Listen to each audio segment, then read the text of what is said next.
one of the Islamic organizations here is challenging these other cities. And we're seeing that, for example, this morning the ban in Khan was suspended.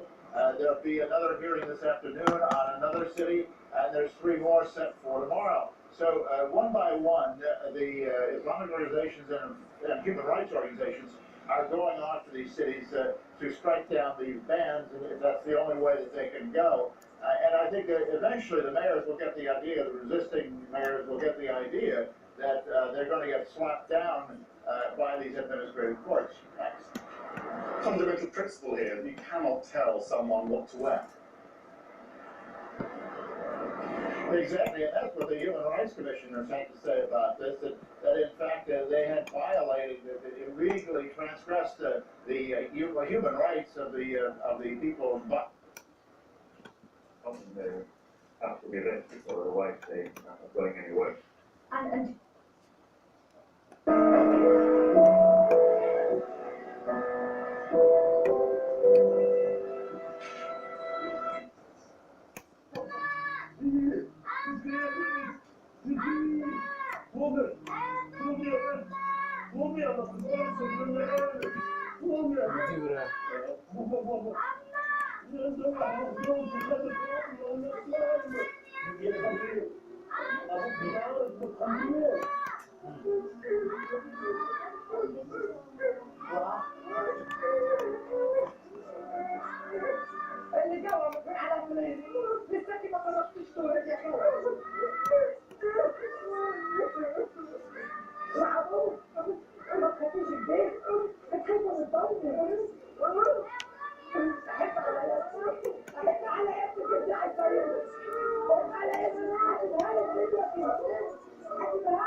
الصغير بعد تحول الوحش.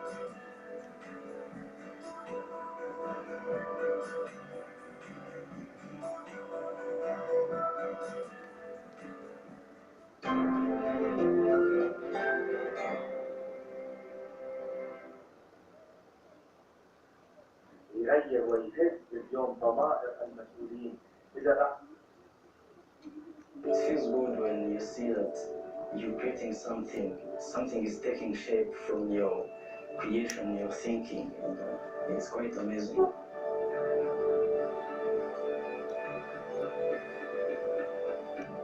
They come back here with not only the knowledge, but also the exposure to the Japanese way of doing business.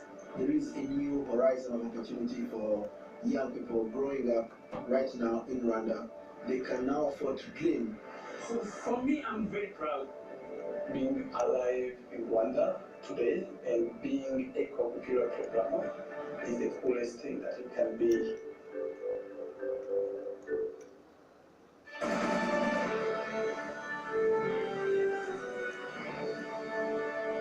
Just over 2 months ago until election day in the US, Republican Donald Trump is making a greater effort to reach black voters, and on another note, Trump is pulling the personal life of a senior Clinton aide into the campaign, as Jason Carroll reports.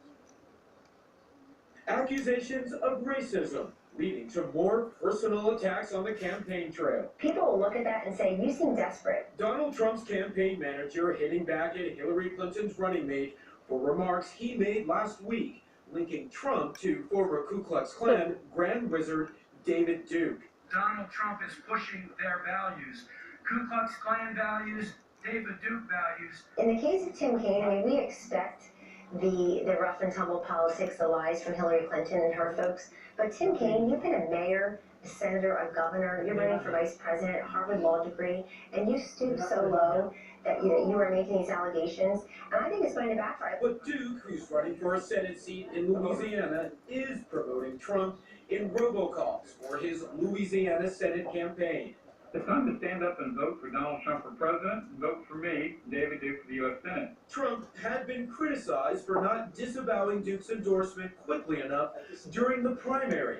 Trump's campaign did quickly disavow the robocalls in a statement and on CNN. It's absolutely disturbing. The Trump campaign has no knowledge of the campaign that David Duke is running, and we have disavowed David Duke and don't condone any of the activities that he's doing. At a fundraiser in the Hamptons, Clinton saying Duke's Senate bid is a byproduct of Trump dog whistles to racist voters.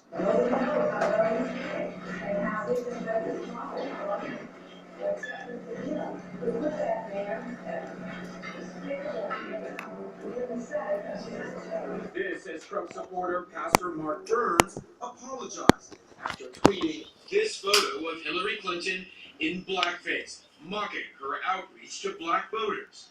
The last thing I want to do is to offend people. Meanwhile, the Republican nominee seizing on the latest sexting scandal surrounding the husband of longtime Hillary Clinton advisor Umar Abedin.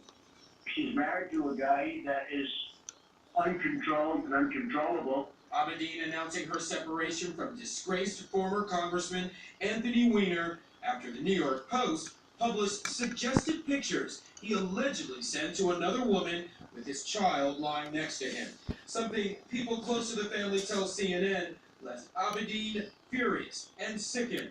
Trump using the opportunity to slam Clinton's, quote, bad judgment. He's a sick person, and, she has access to classified information. To think that it's very likely that much of this information Anthony Weiner would know about.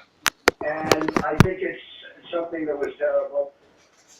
Jason Carroll, that report. Meanwhile, Hillary Clinton's lead over Donald Trump is narrowed in the latest national opinion poll by Monmouth University. Shows Clinton leading Trump among likely voters by 7 points in Laos next week. Likely to be high on the agenda, human rights in the Philippines and the new president's crackdown on the drug trade. A White House spokesman says the two leaders will also discuss the ongoing disputes in the South China Sea. But now to Brazil, where senators are expected to vote in the coming hours on whether to oust suspended President Dilma Rousseff. Mrs. Rousseff spoke at her impeachment trial on Monday, defending her record. She's accused of manipulating the budget to hide a shortfall before her 2014 re-election. She says she committed no crime. Supporters protested against the trial in Sao Paulo, police using tear gas to break up the crowd as they lit fires in the street. Kyrgyzstan is reporting a suicide attack on the Chinese embassy in the capital Bishkek. The government says the bomber drove a vehicle into the gates of the embassy and detonated. 3 local employees were injured. China is calling the attack an act of extremism and violence. It says there has been no claim of responsibility so far, though. You're watching CNN Newsroom. Still to come, many remember him as the mysterious Willy Wonka in that 1971 film. And now fans